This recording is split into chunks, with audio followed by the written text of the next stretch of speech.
Hello दोस्तों, welcome to easy investing. तो आज के वीडियो में हम आपको एक बड़ा अपडेट देना चाहेंगे जो कि जियो ब्लैक रॉक म्यूचुअल फंड की तरफ से निकल के आ रहा है। तो देखिए, फाइनली जियो ब्लैक रॉक ने अपना मार्केट में पहला ईटीएफ लॉन्च कर दिया है, जिसके के बारे में हम इस वीडियो में बात करने वाले हैं। तो आइए चलिए देख लेते हैं किस इंडेक्स का है ये ईटीएफ।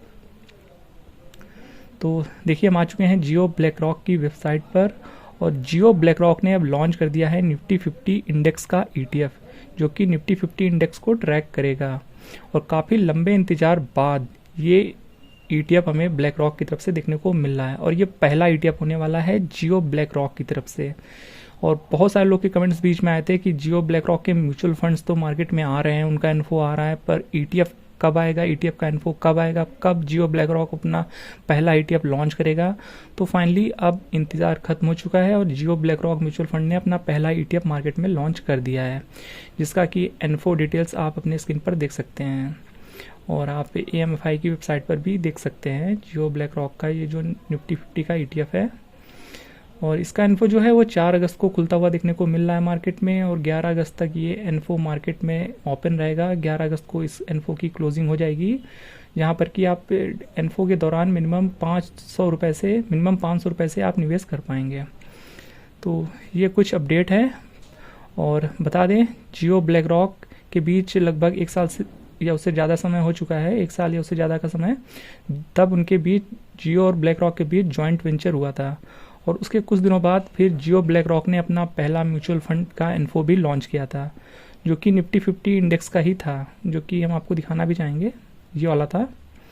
और जब जियो ब्लैक रॉक ने अपना पहला म्यूचुअल फंड का इन्फो लॉन्च किया था, हमने उस वक्त भी आपसे कहा था कि आने वाले समय में आपको जियो ब्लैक रॉक की तरफ से डिफरेंट कैटेगरी के ईटीएफ देखने को मिल सकते हैं।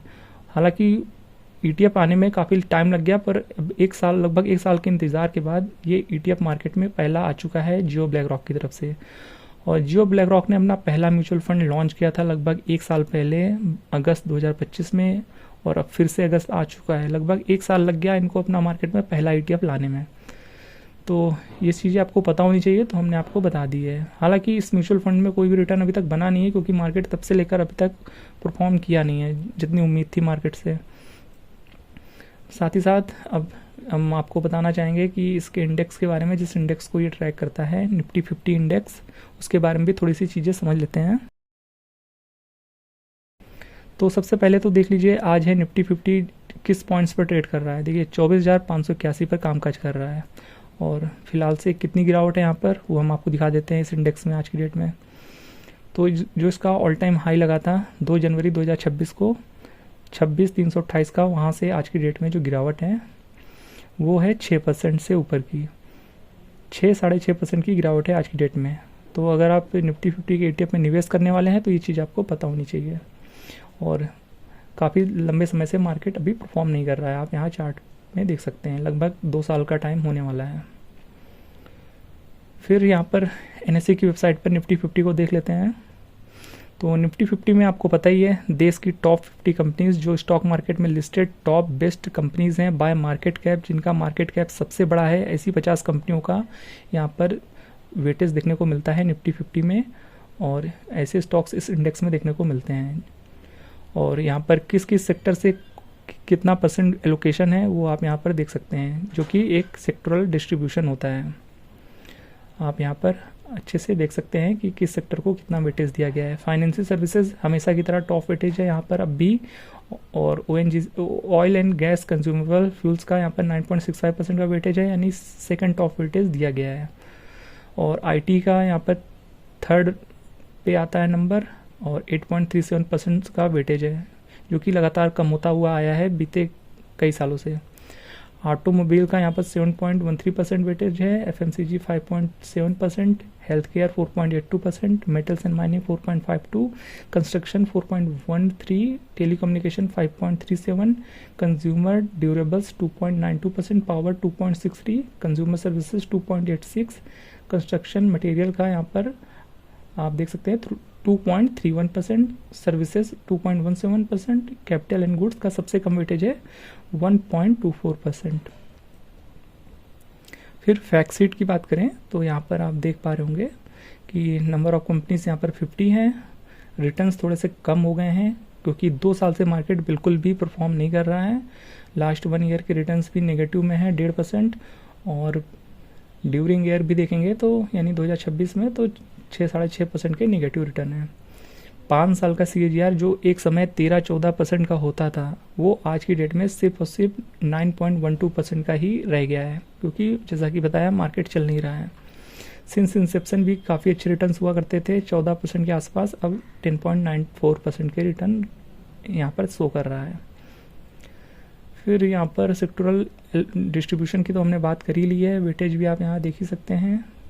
फंडामेंटल्स में पी रेशियो की बात करें तो 20.78% का है पी रेशियो, और फिर पीबी रेशियो 2.99% का है। डिविडेंड यील्ड यहाँ पर 1.22% का है। फिर टॉप 10 कंपनीज में HDFC बैंक का बड़ा वेटेज है 10.27%। और ध्यान में रखने वाली बात यह है कि HDFC बैंक आज की डेट में काफ़ी ज़्यादा नीचे है, लगभग 20 से 25% डाउन है HDFC बैंक अपने ऑल टाइम हाई से। तो इनकेस आने वाले समय में अगर HDFC बैंक परफॉर्म करता है तो यहाँ पर एक बड़ा वेटेज है, तो यहाँ पर अच्छे रिटर्न्स बन सकते हैं, पर HDFC बैंक काफ़ी लंबे समय से परफॉर्म नहीं कर रहा है। फिर ICICI बैंक का सेकंड टॉप वेटेज है 9.22%, फिर रिलायंस इंडस्ट्रीज 7.92%, फिर एयरटेल का 5.37%, फिर Larsen and Toubro 4.13%, SBI 3.81%, Infosys 3.55%, axis bank 3.16%, Bajaj finance का 2.74%, महिंद्रा एंड महिंद्रा 2.72% का वेटेज है। फिर नीचे आएंगे तो यहाँ पर आपको चार्ट वगैरह देखने को मिल जाता है, जो कि हमने आपको ऑलरेडी दिखा दिया है, कितनी गिरावट है ये भी बता दिया है।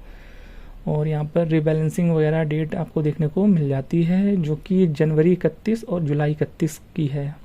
और अभी हाल ही में यहाँ पर रिबैलेंसिंग परफॉर्म हुई है, जुलाई 31 अभी हाल ही में गया है। और ये जो सारा डेटा आप देख रहे थे वो भी जुलाई 31 तक का है, यानी बिल्कुल लेटेस्ट डेटा कह सकते हैं आप इसको। और ये तो बात हो गई निफ्टी 50 इंडेक्स की। साथ ही साथ हम आपको ये भी बताना चाहेंगे कि मार्केट में ऑलरेडी निफ्टी 50 के बहुत सारे ETF हैं, बहुत सारे ऑप्शन हैं। लगभग सभी म्यूचुअल फंड कंपनी का अपना निफ्टी 50 का एक ETF है ही, तो आप उनके साथ भी जा सकते हैं जहाँ पर वॉल्यूम्स अच्छे हैं। और मार्केट में आपको बहुत सारे ऑप्शन देखने को मिल जाएंगे, जहाँ भी आपको पसंद आए, जहाँ भी वॉल्यूम्स अच्छे हैं वहाँ पर आप निवेश कर सकते हैं। कोई जरूरी नहीं है आपको जियो ब्लैक रॉक के इस नए ETF में ही निवेश करना है, क्योंकि अभी हमें नहीं पता है कि आने वाले समय में यहाँ पर वॉल्यूम्स कैसे होंगे, क्योंकि ये जस्ट पहला ETF है। अब इसका रिस्पांस देखना जरूरी है कि मार्केट में इसको कैसा रिस्पांस मिलता है, यहाँ पर कैसे वॉल्यूम्स रहते हैं, तो इस चीज़ का ध्यान रखिएगा। ये पहला ETF है, तो हमारे पास कोई भी डेटा नहीं है कि जियो ब्लैक रॉक म्यूचुअल फंड के ETF में कैसे वॉल्यूम्स आते हैं या कैसी यहाँ पर लिक्विडिटी रहती है। तो ये सारी चीज़ों को समझने के बाद ही अपना व्यू बनाए निवेश करना है या फिर नहीं। और हमारी तरफ से कोई भी निवेश की सलाह नहीं है, ये जस्ट एक एजुकेशनल पर्पस के लिए बनाया गया वीडियो है, तो उसको लर्निंग पर्पस से ही लें। तो उम्मीद है दोस्तों ये अपडेट आपको पसंद आया होगा। तो ETF से रिलेटेड ऐसे ही लेटेस्ट अपडेट सबसे पहले पाना है तो इस चैनल को सब्सक्राइब कर दीजिएगा, बेल आइकन को हिट भी कर दीजिएगा। तो मिलते हैं नेक्स्ट वीडियो में किसी और नए अपडेट के साथ, तब तक के लिए चैनल के साथ बने रहिए। Till then good bye.